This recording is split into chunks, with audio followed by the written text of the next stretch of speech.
degmada Sheekh dad gadoodsan ayaa gooyay wadada isku xidha Burco iyo Berbera iyadoo ciidamada nabadgelyada Soomaaliland ay sameeyeen dadaalo ay ku soo celinayaan isu socodka gobolka Togdheer iyo gobolka Saaxil dadka banaanbaxa sameynayay ayaa waxa ay ka caraysnaayeen mid ka mid ah madax dhaqameedka Soomaaliland oo dhawaan la xiray isku dhac dhex maray ciidamada bilayska Soomaaliland iyo dadkaasi banaanbaxa sameynayay ayaa ilo wareegyadu sheegayaan inuu ka dhashay khasaare hal qof oo dhimasho ah iyo tiro kale oo dhaawac ah kuwaasi oo aan ilaa iyo hadda si rasmi ah loo xaqiijinin had iyo goor bayska horimaadyada Soomaaliland ka dhaca ee dhex mara booliska iyo dadka shacabka ah ee banaanbaxaya ayaa waxa ay dhaliyaan khasaare lama filaan ah maadaama labada dhinacba aanay u bislayn qaabka loo banaanbaxayo iyo sida loo xakameynayo banaanbaxayaasha oo booliska Soomaaliland si weyn loogu dhaliilayo waxaana ay inta badan dadka ku kala yeerayaan ciidamada nabadgelyada ee Soomaaliland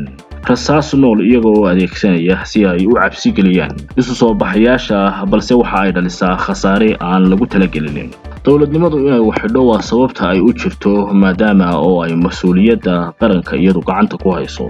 madaxda Soomaaliland ayaana waxa lagu dhaliilayay mudooyinkii ugu dambeeyay inay siyaasadda si weyn ugu dhex milmeen oo doonayaan inay iyagu gacanta ku qaataan shuruucdii iyo nidaamkii dawladnimada iyagoo marba sida ay wax u arkaan u dhigaya suldaanka haatan xabsiga loo taxaabay oo aan la ogeyn dambiyada uu ku eedeysan yahay ayaa ilo wareegyada qaarkood waxa ay sheegayaan in sababta loo xiray ay tahay maamul goboleedka Puntland iyo Soomaaliland xiriirkooda oo uu weeraray halka ay warar kale sheegayaan inuu meel ka dhac kale sameeyay kaasi oo qaranimada iyo dawladnimada Soomaaliland liddi ku ah in muddo uu haatan xidhnaana madax dhaqameed iyo siyaasiyiin kala duwan ayaa baaqiyo soo saaray kuwaasi oo ay ku dalbanayaan in xorriyadiisii loo soo celiyo ugu dambeyntiina waxa ay dhalisay arrintaasi in banaanbax laga sameeyo degmadii uu ka soo jeeday taasi oo si sahlan aan u dhammaan ee sababtay khasaare dhimasho iyo dhaawac leh sida looga bartay Soomaaliland waxa la odorosaya in madaxweyne Cirro uu soo faragelin doono oo arrintaasi ka gaari doono go'aan kama dambaysa